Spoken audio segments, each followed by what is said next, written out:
American judicial system were established on the principle that the Caucasian race were better than any other race. Under the pretense of democratic capitalism and as the result of the Civil War, the enslaved blacks were released from their chains and promised more than 40 acres and a mule.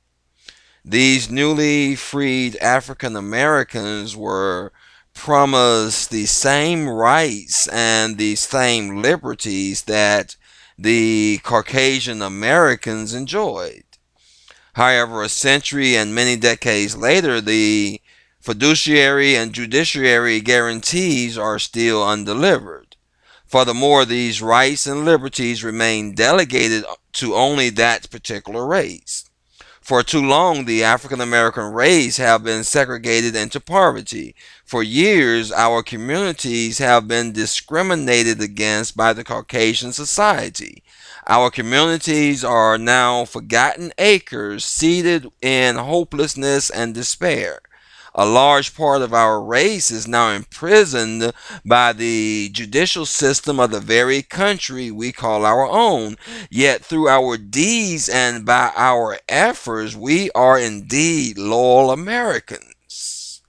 Still, when our children are wrongly murdered, our cries for justice continues to be unheard. Oceans of tears from mothers and fathers scream in silent agony over their dead children, past, present, and future. The agony of millions of innocent lives lost or destined to be taken because of this tragic comedy called the United States of America judicial system is unbearable. The toll the African American community continues to pay just to no longer be treated like a slave, the load forced to bear just to be judged a loyal American have been enormous. Multitudes of innocent ancient African American and Caucasian American bodies were sacrificed just so our people could live in peace. However, the taxes now charged are for continued belief and trust in the American justice system are too humongous for us to remain silent after this injustice.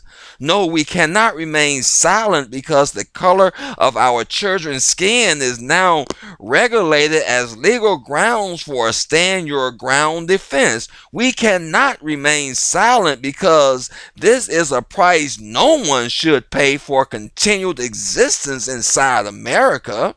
For the sake of our children, we cannot remain silent. As the African American community, we must unite and peacefully speak out.